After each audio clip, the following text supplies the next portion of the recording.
تو حق تعالیٰ فرماتے ہیں میرا محبوب تم سب کے بعد آئے گا. فرمایا لَتُؤْمِنُنَّ بِهِ, تم سب نے ایمان لانا ہے. مُصَدِّقٌ لِمَا مَعَكُمْ, میرے محبوب کی شان یہ ہے کہ وہ تم سب کی تصدیق کرے گا. تم سب کی کیا کرے گا؟ آدم علیہ السلام سے لے کر حضرت عیسیٰ علیہ السلام تک جتنے نبی آئے سب نبیوں کی نبوت و رسالت کی تصدیق میرے کملی والے پیغمبر نے کی ہے. اللہ کا قرآن ان کی تصدیق کر رہا ہے. اور یہ جو کانا دجال ہے اس کی میرے محبوب تکذیب کر رہے ہیں. یہ جھوٹا ہے, یہ دجال ہے, یہ کچھ بھی نہیں ہے. کیوں جی بات سمجھ آ گئی کہ نہیں؟ نبوت چلے گی وہ جس کی میرے نبی تصدیق کریں گے, اور جس کی حضور تصدیق نہیں کریں گے وہ نبوت چل ہی نہیں سکتی. مسئلہ واضح ہو گیا.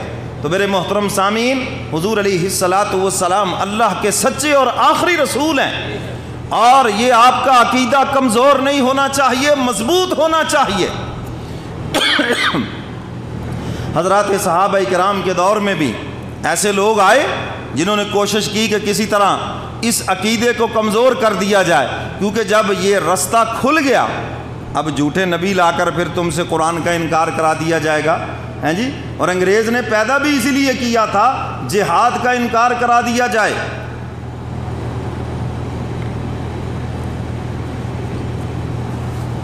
یہ پیدا بھی اس لیے کیا تھا کہ اس کو سامنے لا کر جہاد کا انکار کرا دیا جائے, مسلمانوں کی آپس میں پھوٹ ڈلوا دی جائے.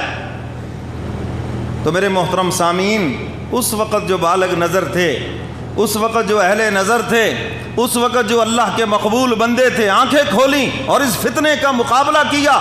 اور اس جماعت جنہوں نے اس فتنے کا مقابلہ کیا, سر فہرست جن کا نام ہے امیر شریعت سید عطاء اللہ شاہ بخاری, سب کہہ دیجئے رحمت اللہ علیہ, ہر موقع پر ہر سٹیج پر اس کا انکار کیا ہے اور بتایا کہ یہ جھوٹا ہے, دجال ہے. شاہ جی ایک جگہ تقریر کر رہے تھے, فرمانے لگے دیکھو بھی ملک کا ایک صدر ہوتا ہے, اگر میں کہوں جی میں بھی صدر ہوں, چلیے میں سمجھانے کے لیے کہتا ہوں, میں کہہ دوں جی میں بھی آج سے ملک کا صدر ہوں, آپ کہیں گے مولوی صاحب تمہارا دماغ تو نہیں خراب ہو گیا ہیں, کیا بات کر رہے ہو؟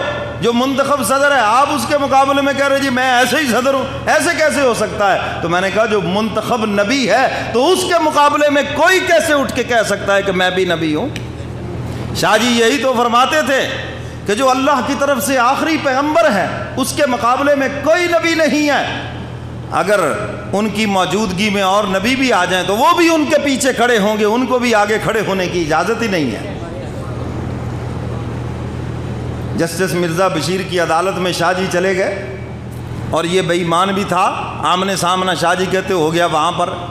اس سے پوچھا کہ کیا نام ہے تیرا؟ کہنے لگا جی میرا نام احمد ہے. جبھی تو میرے ماننے والے احمدی کہلاتے ہیں. یہ جھوٹ ہے, حضور علیہ السلام کا نام احمد ہے اور ہم ہیں احمدی حضور کے ماننے والے. یہ تو قادیانی کذاب ہیں, دجال ہیں پرلے زمانے کے, دھوکہ دیتے ہیں یہ. کہنے لگا جی میں احمدی ہوں, تبھی تو میرے ماننے والے احمدی کہلاتے ہیں. انہوں نے کہا تیرا نام غلام احمد نہیں ہے؟ اور گامیا کانا, تجھے محلے میں تو گاما کانا کہتے ہیں اور تو کہتا ہے کہ میں احمد. انہوں نے کہا جی غلام ویسے ہی ہے, اصل نام میرا احمد ہے. اس نے لکھنا تھا لکھ لیا. شاہ جی سے پوچھا جی آپ کا نام کیا ہے؟ شاہ جی فرمانے لگے جی میرا نام ہے اللہ. انہوں نے کہا جی آپ کا نام تو عطاء اللہ ہے. انہوں نے کہا نہیں جی عطا ویسے ہی ہے, اصل میرا نام اللہ ہے, اللہ ہی نبیوں کو بھیجا کرتا ہے, اس کانے دجال کو میں نے نہیں بھیجا. یہ پتہ نہیں کہاں سے آ گیا ہے. اس انداز میں بھی اس کی نفی کر دی, وہاں پر بھی نفی کر دی, یعنی کوئی سٹیج نہیں چھوڑا جہاں پر اس کی نفی نہیں کی. اور اس کے ماننے والے بڑے عجیب ہیں. شاہ جی فرمایا کرتے تھے انگریز کتنا بدذوق تھا کہ اس نے حضور کے مقابلے میں جس کو کھڑا کیا وہ ایک گندگی کا مجسمہ, اور کہاں میرے پیغمبر شاہ لولاک جن گلیوں سے گزر جائیں وہ گلیاں مہک اٹھے. کہاں وہ میرا کملی والا پیغمبر جن راہوں سے گزر جائے درخت سلامیاں دیں, میرا کملی والا جن گلیوں سے گزر جائیں وہ گلیاں مہک اٹھیں. میرے محبوب کو پسینہ آئے تو پسینے سے خوشبو پورے عالم کے اندر پھیل جائے. اور کہاں وہ گندگی کا مجسمہ, اس کی سادگی لکھتے ہیں اس کے ماننے والے بھی ملعون, خود بھی ملعون. جی وہ بڑے سادہ تھے, جیب میں گڑ بھی رکھتا تھا اور سنجے کے لیے ڈھیلا بھی رکھتا تھا. اور سادگی میں وہ ڈھیلا کھا لیتا تھا اور گڑ سے سنجا کر لیتا تھا. لا حول ولا قوت. اس قدر گندگی کا مجسمہ. اور پیشاب کا مریض تھا, پیشاب ہی پیشاب کرتا جاتا تھا, جتوں لنگدا گیا بس موتر کریندا گیا. اللہ اکبر. اور مرا دیکھو کہاں, بیت الخلاء میں غلاظت کھاتا ہوا مرا. میں نے کہا جہاں ہمارے نبی مدفون ہیں, میرے محبوب نے جس طرح دنیا چھوڑی ہے, ہر ایک کلمہ پڑھنے والا یہ تمنا کرتا ہے ہمیں اسی طرح موت آ جائے اور محبوب کے پہلو میں دفن نصیب ہو جائے.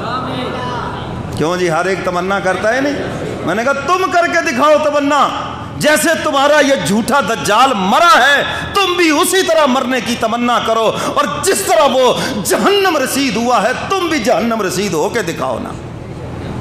بہاول پور کی عدالت کے اندر یہ دیوبند کا مرد کلندر کھڑا ہے, مولانا انور شاہ کشمیری رحمت اللہ علیہ. مقدمہ دارالعلوم دیوبند سے حضرت تشریف لاتے ہیں کہ ایک سنی بچی کا نکاح مرزائی سے نہیں ہو سکتا, یہ مقدمہ ہے.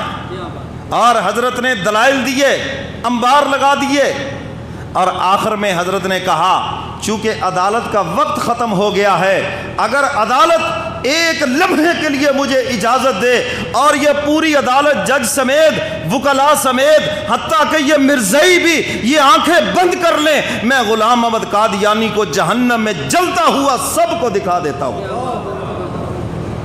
ہم ان روحانی لوگوں کے ماننے والے ہیں. پوری عدالت میں چیلنج کیا, آج بھی اس کا ریکارڈ محفوظ ہے.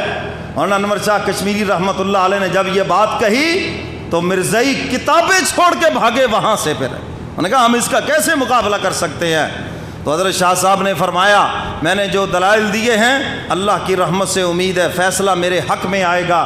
فرمایا ایک نصیحت ہے تمہیں, چونکہ میں اس بیماری کے عالم میں یہاں پہنچا ہوں, مجھے ایسے لگتا ہے جیسے زندگی کی چند سانسیں باقی ہیں, جو بھی فیصلہ ہو عدالت کا اگر زندہ ہوں دارالعلوم دیوبند مجھے پہنچایا جائے, اور اگر میں فوت ہو جاؤں تو میری قبر پہ کھڑے ہو کر وہ فیصلہ سنایا جائے. اور تمہیں ابھی بتاتا ہوں کہ فیصلہ مسلمانوں کے حق کے اندر ہوگا. اور الحمدللہ فیصلہ ہوا مسلمانوں کے حق میں کہ یہ غیر مسلم ہے اور ان کا نکاح نہیں ہو سکتا مسلمان کے ساتھ. ایک عالم دین نے کہا جب حضرت عدالت سے باہر آ گئے, مولوی صاحب شاہ جی اگر وہ کہہ دیتے ہمیں قادیانی جہنم میں جلتا ہوا دکھاؤ تو پھر تم کیا کرتے. مولانا انور شاہ کشمیری رحمت اللہ علیہ فرماتے ہیں مولوی صاحب پاگل ہو گئے ہو, میں مولوی بن کر یہ دعویٰ نہیں کر رہا تھا, حضور کی ختم نبوت کا وکیل بن کے یہ دعویٰ کر رہا تھا.